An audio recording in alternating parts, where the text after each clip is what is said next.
So this video is about how we've been working with NHS Lothian to establish and maintain wildflower areas in the Western General Hospital. The reason we do this is because it's part of the NHS's biodiversity duty, but also it's about how we can make the hospitals more welcoming, pleasant places for patients, staff and visitors.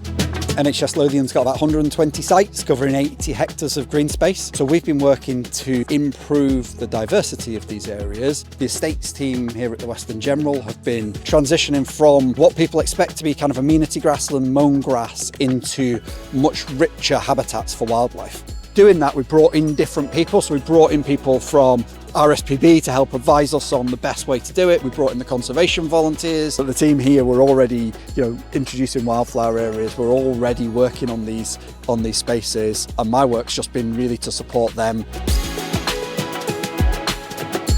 We started about 2-3 years ago now. And first of all, we started just leaving areas grow. And then through the help of Ian Mackenzie, we started getting grants and getting meadow grass. We bought some tools, so we got our own rotivators and scarifiers. Normally we start cutting back end of September into October. We trim down the wildflower and the meadow areas, but then we leave a seed live for about 2 weeks. We shake off as much seed as we can. Before we rake up, we sow new seed, basically leave it until the springtime, and then the seed starts germinating again. If any weeds come up, we spot weed. We try and go around at least once a month just to trim any straggly edges. We've got a compost pile, so we use grass clippings, leaves. We sometimes get paper from the offices, and then when it's ready, we put the compost back into flower beds on site. I've got 4 staff, and they're all experienced groundsmen or gardeners. They like to see the biodiversity getting better on the site.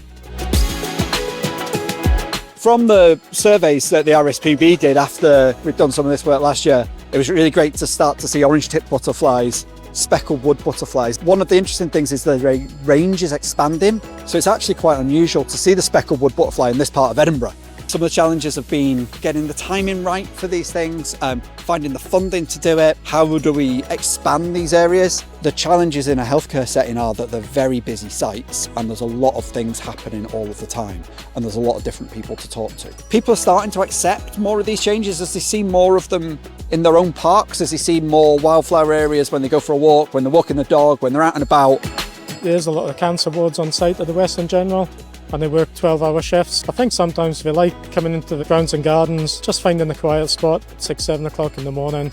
They sometimes stop, take out their phone, and they're taking pictures.